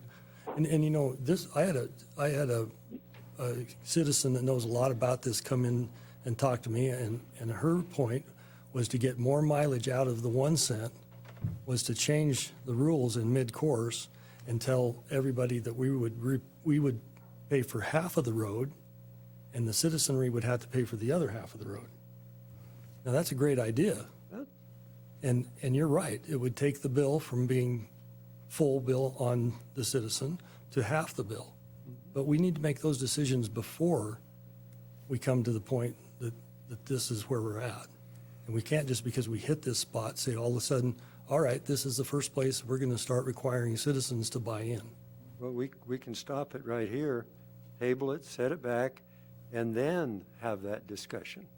And if this doesn't pass, then we will have committed $1.5 million to this project that we really, I think, are going to need after we come out of this economic slump. And so, it just... Thank you, Mayor. It is what it is. Thank you. Kyle, I hear you clearing your throat. You got something to say?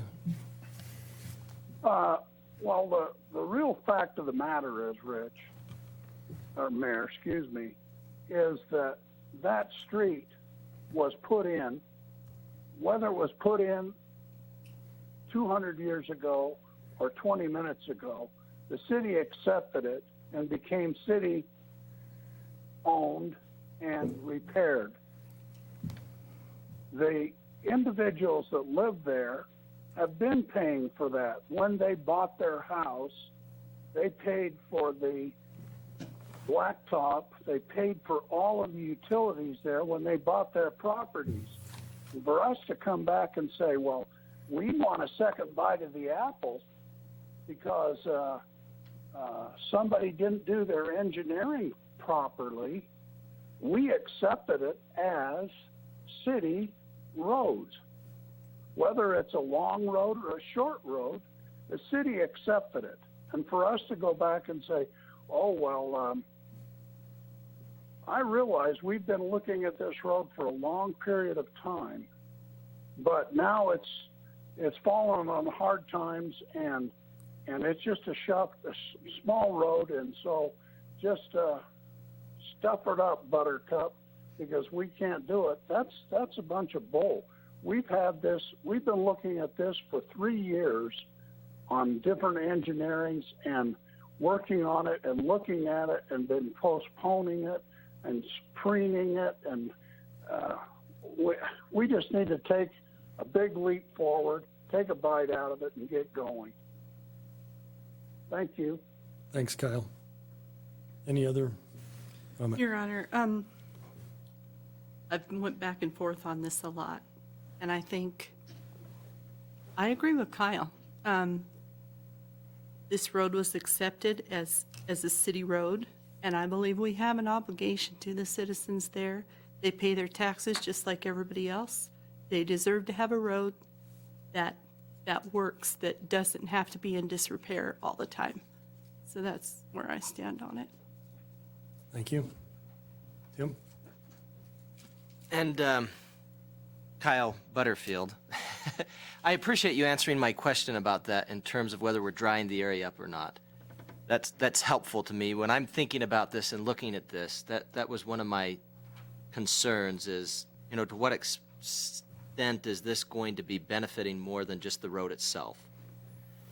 I guess the only other concern I have right now then is I just want to make sure that the Force Committee feels like we've got their backs and we're making sure that they're having an opportunity to look and consider these things and vote and make a recommendation before they come to us. So that's my concern right now. You say that we've been talking about this, and I know we've been talking about it here even. But I just feel like there's got to be a disconnect somewhere if we've got 3 Force Committee members here saying they don't really feel comfortable with what's happening right now. I guess that's my only remaining concern. I've appreciated the discussion and you answering my questions, but can you comment on that without getting too much into the weeds? Yes, Your Honor. I'm uncomfortable with it as well. I feel that the Force Committee members should use their vote and express their opinion when they do vote. That is the best thing they can do to serve on that committee, because that's the guidance we want from the citizens on that committee. These are the minutes for just the last 3 years, and every tab there is a significant vote made by this group regarding the Gannet Drive project. And if there is a disconnect, I would love to work with the committee on that. However, we have discussed this more than any other project since I've been with the city of Riverton, and it has been voted on more than any other project than I've been with the city of Riverton. And I can tell you, and I reviewed this book before this meeting, every single one of those votes were unanimous. So if there's a disconnect, I would take responsibility, and I will solve that problem, because we as staff want to take direction from our citizen members, but I also encourage them to use their vote when it comes up and when it matters. That way we can get the best direction from these committee members. To have a unanimous vote, in my eyes, and it's not just on deciding to engineer, there have been votes to engineer, approve engineer. Multiple years this has been listed as their priority. We prioritize projects every year, and they vote on that. And then we voted recently to put this to construction. So I encourage that those votes be used at the time so we can get the accurate feedback, because this is uncomfortable, and I will take responsibility for that. Thank you. Any other comments? Seeing none, all in favor, say aye. Aye. Aye. So, any opposed, say nay. Motion passes. The bid award for the Airport Improvement Program, the AIP 46 generator acquisition. Public Works Director report, please. Thank you, Your Honor. You're going to get paid by the word tonight, too. Well, I was going to say I was going to be brief, but never mind. This is a bit of great news, and a lot of it comes from our congressional representatives and their efforts to support our nation during the COVID pandemic.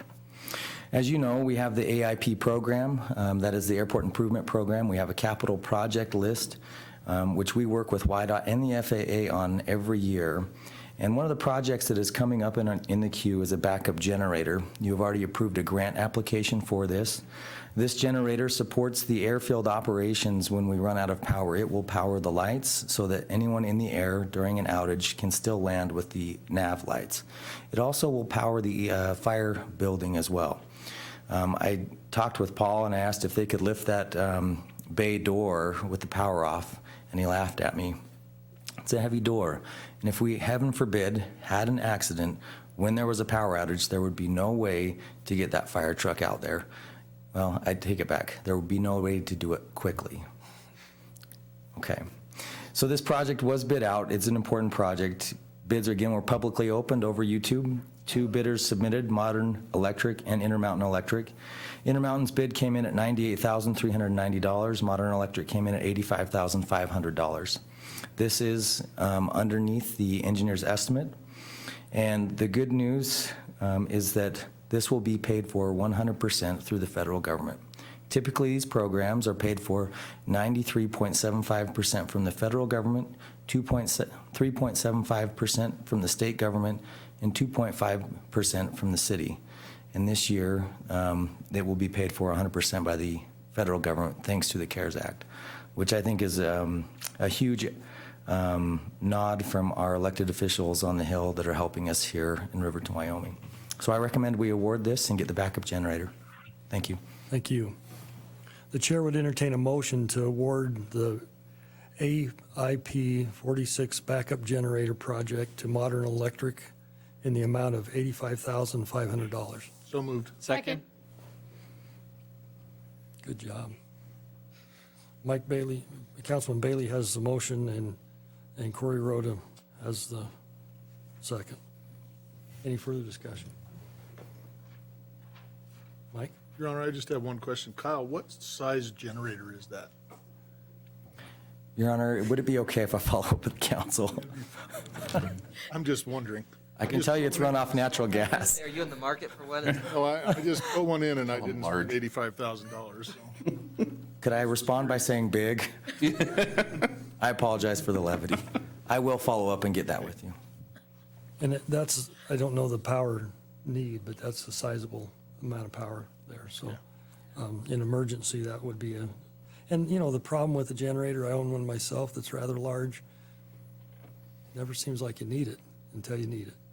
So, yeah, it's one of those things. And I suppose in this time of thought, my thought is we're all looking for this federal government to pay for something. And, finally we found it. So here it is, 100%.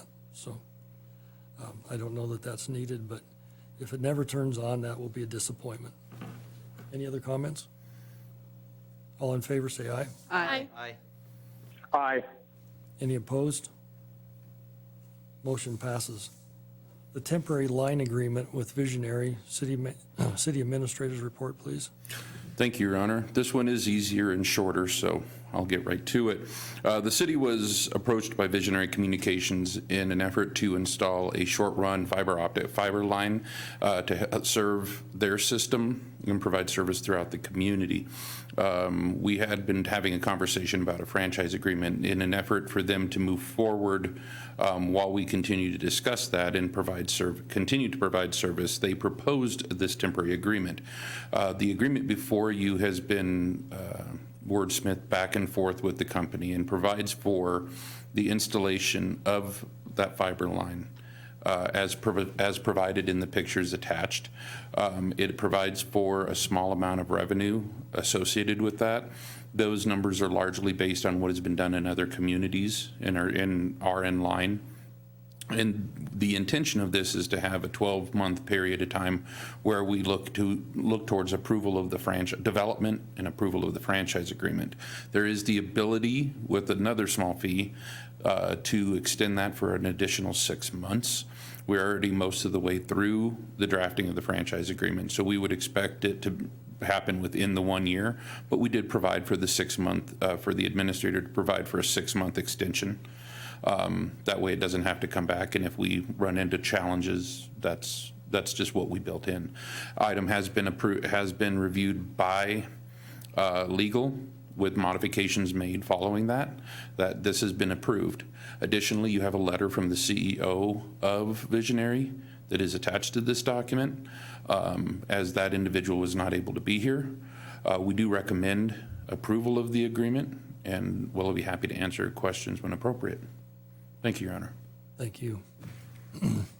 For those that don't have a map, this fiber is in the alley behind the El Sol and the livestock liquor on the north side of that alley, and it feeds. I understand it's a redundancy line to give redundancy to the system. Is that correct? Yes, Your Honor, it's going to provide some certain amount of redundancy, but I believe when we've talked briefly, it has also been, it's going to up their system a little bit, so it will provide better service, and in this time, we've kind of learned how important that can be. We really have. I yesterday was trying to make some phone calls, and I had to dial 6 times for one individual and 4 times for the next, and so our lines are tied up with school and all sorts of things going on. So I think this is a good idea. With that said, the chair would entertain a motion to approve the agreement with Visionary Communication, Inc. for the installation of a fiber line. So moved. Second. Councilman Hancock has the motion. Second is Councilwoman Schatz. Further discussion? Seeing none, all in favor say aye. Aye. Aye. Aye. Any opposed, say nay. Motion passes. Thank you guys for all your efforts tonight. We'll go to reports and comments. Kyle, would you want to go first since you're on the couch? You can see me with my shirt off? Well, we didn't want to tell you, but yeah. Your Honor, working from home is not what I call pleasure. I'm looking forward to getting back the city open as of May 1st that you've spoken about, and being able to freely move about. That's all I have to say. Thank you. Thanks, Kyle. Appreciate your efforts. Corey, would you take us away? Mayor, normally I'd rant and rave about something, but I don't have anything this week. I apologize. Thank you very much. Rebecca? Yes, Your Honor. I just want to talk about pause for a minute.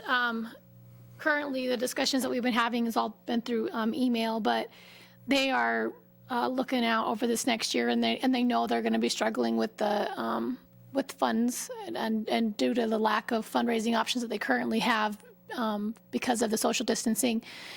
They're looking for ideas for fundraising. So if anybody has something that they could do or, with social distancing, please let us know. You could message their Facebook page on pause or even reach out to me if you have a good idea for them. They're willing to take any ideas that you guys might have. Just want to, like last time we talked about supporting local businesses, the restaurants that are still open, doing delivery and curbside pickup, please continue to support them. As we can see, lots of them are opening back up again for curbside and delivery, so please support them if you can. It was really neat. I've been having messages coming into the Kick and Trash Facebook of people going out and kicking trash every week, and it's just different people, which is great to see that during these times people are still getting out. Maybe it's just one person, but it's really neat. College students that are, with lots of time on their hands, or just teachers that aren't able to go into the schools. It's really neat, and it's really appreciated too. So if you're wanting to kick trash and you just need some bags, send me a message on Facebook and I'll set them out on the curb so you guys can come pick them up. If you need ideas of where to kick trash, let me know and I'll point you in the right direction. And then please keep sending me those pictures so we can post them to get the community out, keeping our community clean during these times. But Your Honor, that's all I have for tonight. Hey, thank you, and it really is appreciated, your efforts on that subject. It makes a big difference, and thanks for doing it. Mike? Okay. Again, the social distancing sort of keeps us all tied up doing nothing, I guess. But I did get to go out and enjoy the Friday night cruise that the Chamber of Commerce is putting on. I think it was real great and brought back the good old days. And I don't know if I've ever seen Main and Federal with bumper-to-bumper traffic from one end to the other, but we had that. I mean, I think it took me 35 minutes to do one Main. Wow. So it was definitely slow going, but it was great, and people were having a good time and honking and enjoying themselves. And John Gabrielson with the college radio did a great job and was playing a bunch of old tunes. And so it was a pleasure to be out and see how much people enjoyed getting out and doing something. So I think that's the secret these days, is just finding something constructive to do that doesn't involve meeting in groups and all that kind of stuff. And so I think when this is all over, we'll all be glad to come up and give everybody a great big hug, and hopefully that's sooner than later. And and again, I just, you see a lot of different things with the people in the community out there supporting each other and helping out where people need help. And, it's what makes our community a great place to live. So thank you. It's neat seeing all the drive-throughs full of cars too on Friday night. I mean, every place you saw off of Main and Federal had just a line of cars in the drive-through, which is great for those businesses. I loved it. It was great. Thanks, Mike. Tim? We need a drive-in movie theater. Yeah. I don't have anything to say, but I just wanted to, I guess, talk about the Riverton Police Department a little bit. We got a little bit of notoriety from our resident singer. I saw that shared on Facebook. I enjoyed seeing that. Was that Officer Tadewald? Yes, sir, it was. Okay. I've never heard him sing except for that. That was my first experience. It was pretty amazing. So I think there were some people that were requesting an encore, so I guess pass that along this Friday, I suppose. I will tell you, I know from experience, Wesley Berry, if anybody knows Wesley Berry, in the 90s, Wes Berry, who's one of our officers, played Joseph in the CWC production of Joseph and the Amazing Technicolor Dreamcoat. So, in terms of officers who should be out there singing, I hope that we get to hear from Officer Berry this Friday. I'll call him myself and make sure that he knows that we want to hear from him. So I know that because I was in that with him, but I was down in the pit orchestra. I wasn't anything. Back when they had a pit orchestra that actually was down below. They don't do that. But anyway, I appreciate our Riverton Police Department, who every day is going out there when other people get to enjoy the benefits of social distancing. They're having to often get in people's faces in a way that none of us have to do. And I think that our police officers are incredible. I think we have so many people that have been criticizing the police departments around the United States for so long. And now when they really need them, and they're the ones who are there on the front lines, still engaging the public, I hope people eat some of their words that they've been saying. So I just want to express my gratitude to the police department for their musical prowess and for everything they do. Thank you. Thanks, Tim. Carla? I don't have a whole lot. I was just going to give kudos to the RPD. I know you've had a rough couple weeks, and you are very appreciated, and I'm really glad to see the community come out and support you. Thank you. And we were lucky enough to be on Main when he passed us singing, and I was like, what is that? That was so cool. So cool. I guess the only other thing I have to mention is we need mask makers. I personally have made about 100 or so. I know there's a lot of people in town and in Lander, all over the county that are making masks. I think that there's a committee being lined up through public health, and so watch for that on Facebook. We need as much help as we can get. For me personally, if anyone needs a mask, just get a hold of me, and either I'll make one or I'll find someone that can. With that said, it probably would be appropriate to point out that Sarah has made, you know how many masks made? Personalized them for the Well, a bunch. bunch. She made me cut the strings. So I'm not talented. So I think there's lots of people out there that. There are. Tony's wife, Sarah, has done a wonderful job and embroidered some that were just made for the police department. And some of us have tried to embezzle those, but we haven't been able to get our hands on them. So I think a lot of good things are happening there. Absolutely. One other thing, Your Honor. Mike? I guess along the same line, I think we need to really thank the doctors and nurses and medical professionals and the EMTs and the police officers and law enforcement that are out there putting their life on the line, you know, taking care of us. So, again, you know, a lot of those people don't get a lot of credit. They sort of do their work in the shadows, if you want to call it that. And, you know, when it gets tough, they're the ones that are on the front lines. So, thank you. Thanks, Mike. Great to remember that. Tony? Thank you, Your Honor. I would echo the comments from council.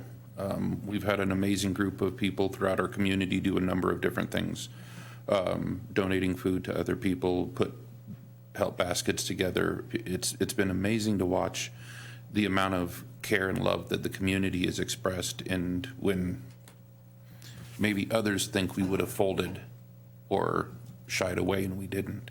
And I think that's important. Councilwoman Borders, other members of this committee, of this council have done things for this community consistently and continue to do both their work and the good work of of the city. We've had a number of people put together mass baskets. We've had donations of food to staff, to the police department.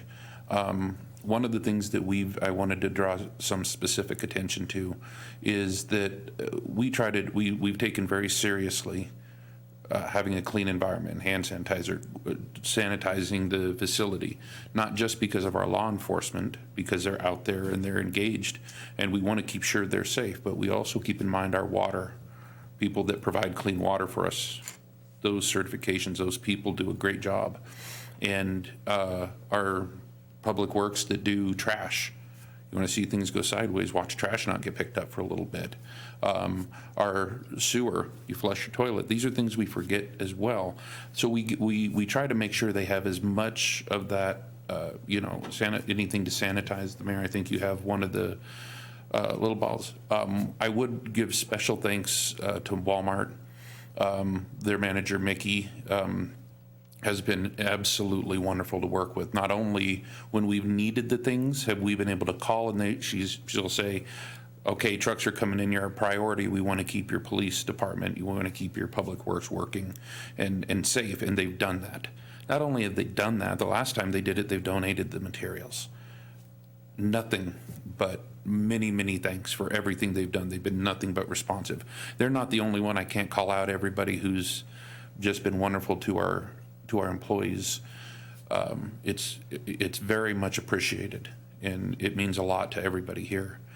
With regard to what we're doing right now work-wise, there's a big discussion, and we're working through how we reopen and what that looks like. We've been talking about that. We are doing our best to try to provide as staff recommendations and thoughts and conversation to that. And I know it's a big one, and it's a high order, and we're trying to understand it.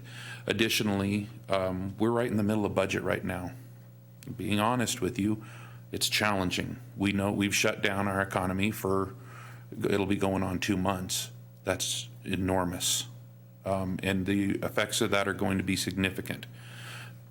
Can I tell you what that is right now? No, but I will tell you that every member of this team and every member of the management staff, both you see in this room and the managers that have put together the budget, have been working diligently and constantly to try to trim and work, and anything we can do, we're doing. And so that's what we're trying to do, is get that back to center. And it's going to be it's going to be one of the more significant years, but we're going to get through it, and I know this group will. But I am very appreciative of the immense amount of work that this team has been doing with regard to it. It is absolutely great, and I appreciate council's involvement in the budget and their interest, because you've all been interested, and I've heard questions from you, and we're happy to have those. It helps us. And with regard to that, just as the mayor pointed out, we were lucky tonight to have something completely funded through the CARES Act, and that's great. It makes me wish we had some of the other things that were moved forward that were much larger, but beggars and choosers. Part of what we're doing is trying to find out where some of that funding is available to help us get through, and we don't expect that to be every year. What we're trying to do is weather a storm. We're trying to use every resource we can possibly find. If you have one, if anybody in the community knows of something that we can help to do, even something specific, that can help. That can offset some costs that we can make sure that we're doing and providing the service levels that we want to provide. And we're doing our best to try to find those funding mechanisms as we move forward. We appreciate any help we can get, and we look forward to providing that conversation, because I know it'll be a big one this year. Your Honor, with that, I don't have a lot else other than many thank yous to everyone involved and all the good work being done. Thank you. Thanks, Tony. Your staff and you work really hard. I appreciate the work that you do. A lot of meetings and a lot of things that get done because you do that. I would like to start out by thanking our police department, and they have done an exceptional job with hard things, and we've sent everybody home and required them to stay there, and that's built up a lot of frustration and disappointment in individuals, and that always manifests on your watch, and we do appreciate the efforts that you do there. Yes, sir. We had an incident down on 16th and Aspen. Thank you. The mailman knows where we're at. It's a good thing somebody does, right? And not to make light of that, because that's, we lost a life there. But we did manage to keep all of our police safe and all of the residents around us safe. And it wasn't our choice to do what happened there. And so I do appreciate to the utmost of what the officers are willing to put their lives in danger to keep us safe and out of harm's way. So thank you. This virus that has got us all locked up, I'm fortunate enough to meet with the Fremont County Emergency Management Group, and we've put a lot of time and effort in, and quite a bit of cost. Monday they told how much expense has been put in on the county level. Not a small amount of money. And so we've now scaled that back so that we're only talking on Mondays, Wednesdays, and Fridays. When we started, it was every day of the week, including Saturdays and Sundays. We have been informed of the level of care at the hospitals. We've been able to tour the facilities and see how that goes together, and it's always more than you really think it takes. If you read the paper this evening, we lost 4 individuals and extremely disappointed in that. I believe they were in the hospital when I went through, and they did everything they could for them, and they transported them, 3 of them, to Natrona County, and we still had loss of life there. And so this isn't something to make light of, and so we appreciate all those doctors, nurses, staff, and they've looked forward. They are prepared. They have more than sufficient rooms in our hospitals to take care of what we need done.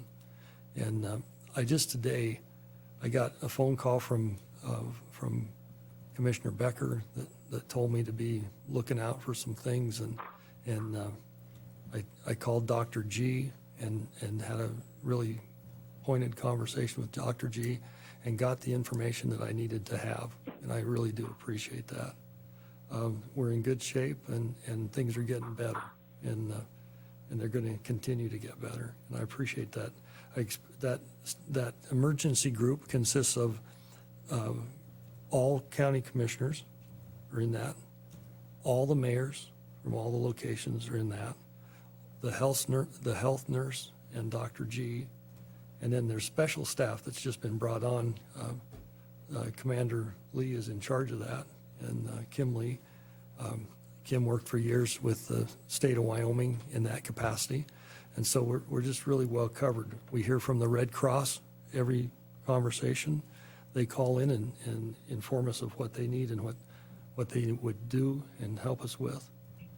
And so with that said, I can't say enough for the effort that is put in there that sometimes we don't see. The other thing that we've been doing, on the 9th,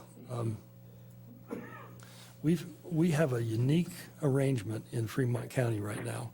All of the mayors get along really, really well. And on the 9th, we called a meeting in this building, and all of them traveled to Riverton. We only got 4 mayors because 2 of them, Pavilion was just in the process of changing. Their mayor moved to Riverton, which we were glad to get. We always like to get more mayors in Riverton, but they're just in the process of changing over, and Mayor Richardson was in a budget meeting he couldn't get out of. But we talked there on the 9th of what the county needed and what we could do to help the county. And those mayors are real responsive, and they went back and they count and they find and they help take care of the problems and try to get the information around. We met again on the 16th, and we had all the mayors. Those meetings, both the first meeting went for 3.5 hours, and the second one went for 4.5 hours. And so there's a lot of information that we use there, and we get a lot done. And again, on this Thursday, we'll meet in FTAG with the same mayors. And so there's lots of people behind the scenes trying to do their very best to figure out how to keep people well and how to make things work in Fremont County. We do hope to open soon. We're all to that point. I know that the police department would like that, so that you, the public, knows. Sheriff Ryan Lee is in that committee, and every morning he reports on the status of crime in Fremont County. And I'm glad to say it's usually that the crime count is below normal from the previous year on almost every day. But we are having a tick up in domestic violence problems, and so don't go home and speak poorly to your spouse tonight, because you might get a black eye. It's that type of thing. So the other thing that I had, it was a really great conversation with Kathy Klein. Kathy Klein sits on our FAST committee, She came into my office, and she also sits on the Wind River Development Fund for the tourist dollars. And I appreciate her efforts, and she is truly dedicated to the city of Riverton. And so we're trying to touch every base. This virus has touched everything that we do. This isn't any place that we don't. Our FAST committee, the employments are way down. It's tough on FAST. FAST is doing everything they can do to scramble, and they meet every Friday without a flaw. And so we have some of the best committees in the city of Riverton that we could ever get our hands on. And so we do appreciate the information that's brought to us. We don't want to speak down to any of those committees. We need all that help that we can get, and we really do appreciate it. My special project is weeds, as some might know, and I was able to, through IDA Inc. has funded, and a little bit of money from me, not much, a weed program to get one of the volunteer civic center organizations to take care of Webwood Road, Main Street, Federal, Monroe, those 4 major streets, and they'll do it every week. And so we appreciate their willingness to come out and try to keep that Riverton looking as good as it can. And I really do appreciate their help. And that partner is Set Free Church. And so they're willing to do that. And so the other thing that has made a little bit of interest is that we have a current flag problem in Riverton. We have competing flags that are being posted. And we don't want to start controversy in the city of Riverton. People get to do what they want to do. And last night I stopped and talked to some guys in the parking lot and made the point that the Confederate flag is offensive to some people. To other people, it's not.